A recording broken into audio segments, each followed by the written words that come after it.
श्रीशिवाय नमस्तुभ्यम। आप सबको पता होना चाहिए कि इस बार 23 जून को 3 सुंदर संयोग बन रहे हैं। अब बताओ वो 3 सुंदर संयोग कौन कौन से हैं। एक तो महादेव का दिन है, वो कि सोमवार का दिन है।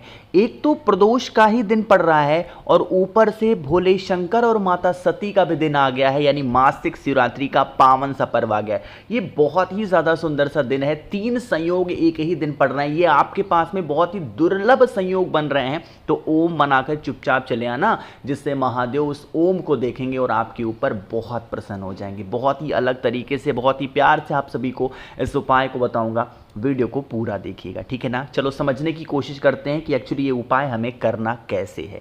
यहां पर क्या दिखाई दे रहा है, जल्दी से बताओ। अरे बताओ भाई सभी लोग, ये क्या है? ये है पीला चंदन। क्या है? पीला चंदन। अब यहां पर मेरी बातों को सुनिएगा।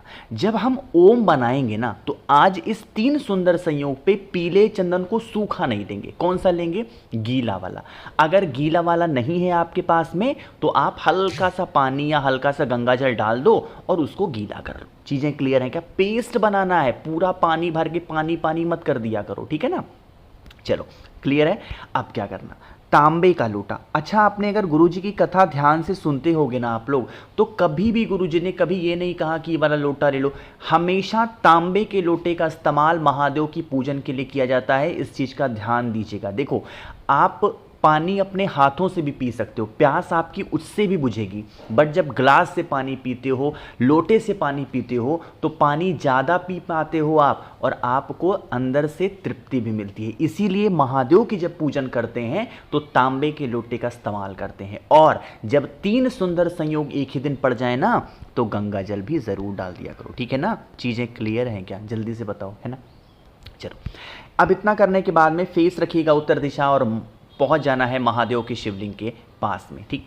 अब यहाँ पर एक नियम मेरी सुनिएगा। सबसे पहले आप लोगों को यहाँ पर पहुँचना है। जो पीला चंदन मैंने आपको दिखाया था, उस पीले चंदन का लेपन पहले करोगे माता अशोक सुंदरी के स्थान पे, जैसे मैंने कर दिया। अच्छा बताओ क्यों यहाँ पे करेंगे? माँ अशोक सुंदरी भोले शंकर की सबसे प्रिय पुत्री हैं, सबसे छोटी पुत्री हैं, इसीलिए यहीं पर हमें सबसे पहले पीले चंदन का लेपन करना है ना। और अलग से पीला चंदन नहीं लेना है। जो पीला चंदन माता अशोक सुंदरी के स्थान पर आप लोगों ने समर्पित किया है, इसी में से पीले चंदन को भाई उठाना है और फिर महादेव की शिवलिंग के ऊपर एक ओम का निर्माण कर देना। जैसे मैंने कर दिया ना ओम का निर्माण, आप भी करना। अब सुनिएगा, जब आप ओम का निर्माण कर रहे हो धीरे धीरे, उसी टाइम पे आपको अपनी जो भी मनोकामना हो, जो भी बातें हो, जो भी कष्ट हो जीवन के, वो शिव शंभू से कह देना। अच्छा, यहां पर आप लोग को एक डाउट होगा। वो कौन सा डाउट है? कि भैया हम कौन सी उंगली से बनाएंगे। अच्छा देखो, जो आप अपनी 3 उंगलियों का इस्तेमाल करते हो ना त्रिपुंड बनाने के लिए, उन्हीं 3 उंगलियों का इस्तेमाल करते हुए आपको ये ओम का निर्माण करना है, ठीक है ना। कर दिया ओम का निर्माण।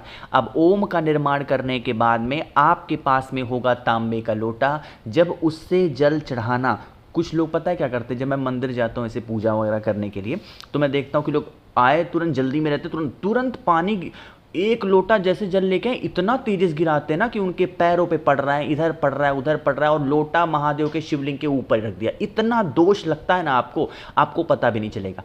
कभी भी जल चढ़ाओ, महादेव को चढ़ाया हुआ जल आपके पैरों पे नहीं पड़ना चाहिए। इसीलिए अगर आप गुरु जी की कथा को सुनते हो, ध्यान से सुनते हो, चीज़ों को नोट करते हो, तो आपको याद होगा गुरुजी हमेशा कहते हैं कि जब भी जल चढ़ाओ बिल्कुल स्लो मोशन में चढ़ाओ और हल्का सा ऊपर से मत चढ़ाया करो। नीचे से चढ़ाओगे तो जो जल की धार होगी ना, वो आपके पैरों पे नहीं पड़ेगी, ठीक है ना।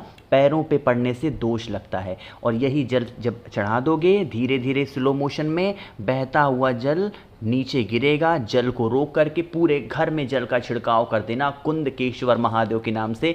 जो कुछ भी मांग लोगे, ऐसा सुंदर संयोग बहुत कम देखने को मिलता है कि देखो, प्रदोष और मासिक शिवरात्रि तो अक्सर देखने को मिल जाती है, बट सोमवार की प्रदोष और सोमवार की ही मासिक शिवरात्रि एक ही दिन पड़ जाए, ऐसा बहुत कम देखने को मिलता है ना। तो ये सुंदर संयोग दोबारा नहीं मिलेगा, करिएगा उपाय को, ठीक है ना।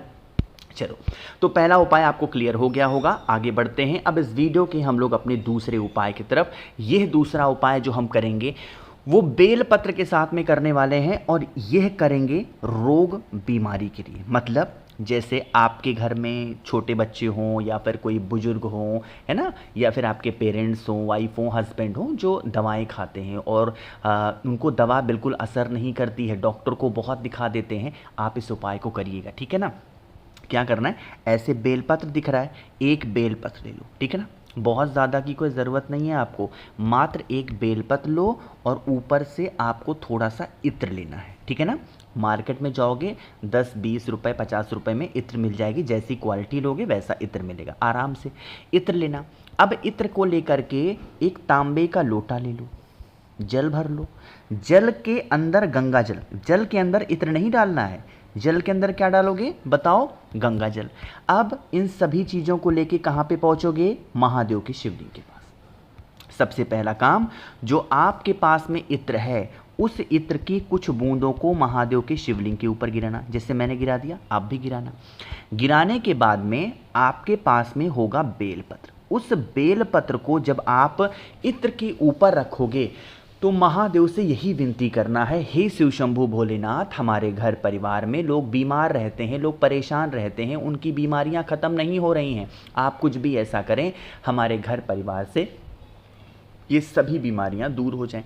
ऐसे प्रार्थना करके, और अब आप जब जल चढ़ाओगे तो जल किसके नाम की चढ़ानी है बताओ जल्दी से, कुंदकेश्वर महादेव। जितने भी उपाय की बातें आज मैं आपके सामने कर रहा हूँ, कोशिश करिएगा ये सारे उपाय शाम के टाइम पे प्रदोष काल में करिएगा, जिससे इस उपाय का फल आपको पूरा मिले और ज़्यादा मिले, ठीक है ना। चलो, तो यहाँ पे हम लोगों ने बात कर ली है अपने 2 उपाय की।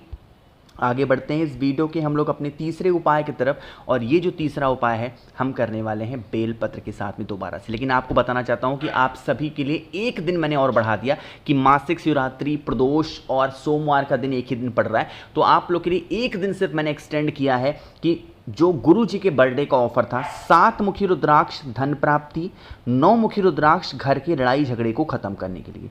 इनमें से कोई भी रुद्राक्ष अगर आप मुझसे खरीदते हैं तो इसके साथ में आप लोग को बहुत सारी चीज़ें फ्री दे रहा हूँ। कौन कौन सी, एक तो महादेव का शिवलिंग आप लोग को स्क्रीन पर दिखाई दे रहा होगा, जो कि पानी से जलने वाला शिवलिंग है, जैसे ही जल चढ़ाओगे लाइट जलेगी, जिसका दृश्य बड़ा ही मनोरम, बड़ा ही सुंदर होता है, ये बिल्कुल फ्री मिल रहा है। इसके साथ आपको 5 मुखी रुद्राक्ष फ्री मिलने वाला है, 3 मुखी रुद्राक्ष आपको फ्री मिलने वाला है, रुद्राक्ष की माला अच्छी क्वालिटी की फ्री में मिलने वाली है, 50 ग्राम भस्म महादेव का श्रृंगार करने के लिए आपको फ्री में मिलेगा, और इसके साथ एक नई चीज मैंने ऐड कर रखी है, 4 स्टिकर श्री शिवाय नमस्तुभ्यम के, जिसे आप अपने घर के कमरे में दरवाजे पे लगा सकते हो। अगर इन सभी चीज़ों का लाभ उठाना है तो जल्दी से मुझे करिए व्हाट्सएप पे मैसेज, 9005643345 मेरा व्हाट्सएप नंबर है। कैश ऑन डिलीवरी की सुविधा उपलब्ध है, प्राइस आपको व्हाट्सएप पे बताऊंगा, ठीक। अब बातें करते हैं तीसरे उपाय की। जैसे घर में अगर आपके कष्ट ज़्यादा चल रहा हो, है ना, कष्ट चाहे रोग को लेके हो, व्यापार को लेके हो, नौकरी को लेके हो, किसी भी चीज़ को लेके है, तो आप एक बेलपत्र लीजिएगा, और दूसरे नंबर पे ज़रूरत पड़ने वाली है गंगा जल की, ठीक। अब गंगा जल को लेंगे, बेलपत्र को लेंगे, पहुंचना है महादेव की शिवलिंग के पास। आपको पता होगा महादेव का पूरा परिवार शिवलिंग के ऊपर विराजमान है। एक स्थान है शिवलिंग पे जिसे हम लोग कहते हैं माता का हस्तकमल, पता है आपको। यहीं पे माता के हस्तकमल पर आपको पहले गंगा जल को हाथों में लेके लेपन करना है, और इसी गंगा जल के ऊपर जो बेलपत्र है उस बेलपत्र को गंगा जल के ऊपर ही समर्पित करना। जो परिवार की फैमिली के कष्ट हों उस कष्टों को कह देना, शाम के टाइम में प्रदोष काल में सारी ऐसी प्रॉब्लम्स आपकी सॉल्व हो जाएगी जिसके लिए आप परेशान रहते हो, ठीक है ना। तो यहाँ पे हम लोगों ने 3 उपाय की बातें की, एक सबसे आखिरी उपाय की बात करने जा रहे हैं जो कि आप सभी को करना चाहिए, लेकिन उससे पहले जल्दी से करेंगे वीडियो को लाइक। जिसने अभी तक चैनल को सब्सक्राइब नहीं किया, मेरी आवाज़ आप पहली बार सुन रहे हैं, चैनल को ज़रूर सब्सक्राइब करेंगे, ठीक है ना। देखो थोड़ा समझिएगा मेरी बात को। जैसे ये उपाय हम लोग करने किसके लिए, अपने जीवन के जहर को ख़त्म करने के। जैसे कुछ लोग होते हैं ना कि भैया हमारे घर में इंसान है, नशा करते हैं, बहुत गाली गलौज करते हैं, लड़ाई झगड़ा करते हैं, हमारी बातों को नहीं सुनते हैं ना, तो आपको एक धतूरा चाहिए और ऊपर से एक चावल का दाना, बस यही 2 चीज़ें आपको चाहिए, इसके अलावा कुछ नहीं, ठीक। तांबे का लोटा लेना, जल भर लेना, पहुंचना महादेव के शिवलिंग के पास। सबसे पहला काम करेंगे, 1 लोटा जल चढ़ाओ। जैसे ही पहुंचो 1 लोटा जल चढ़ाओ। जल चढ़ाने के बाद में आपके पास में जो धतूरा है उस धतूरे को महादेव के शिवलिंग के ऊपर चढ़ाओ और धतूरे के ही ऊपर चावल का एक दाना, जो भी इंसान घर में क्रोध कर रहा, गुस्सा कर रहा, चिल्लाता है, उसका नाम और गोत्र बोल के चढ़ा दो। वो इंसान की जो दशा होगी उसे में परिवर्तन आपको देखने को ज़रूर मिलेगा। और अगर उपाय करने से भी वो इंसान ठीक नहीं होता है तो भाई उसके गले में 9 मुखी रुद्राक्ष डाल दो, वो इंसान धीरे धीरे सुधर जाएगा। बाकी मैंने कोशिश की आप सभी को सारी चीज़ों को अच्छा बताने की। वीडियो पसंद आई हो तो लाइक करिएगा, कुछ पूछना है नीचे कमेंट सेक्शन में पूछें, और मेरे जितने भी भाई बहन आवाज़ आज मेरी पहली बार सुन रहे हैं चैनल को ज़रूर सब्सक्राइब करेंगे। श्री शिवाय, नमस्तुभ्यं।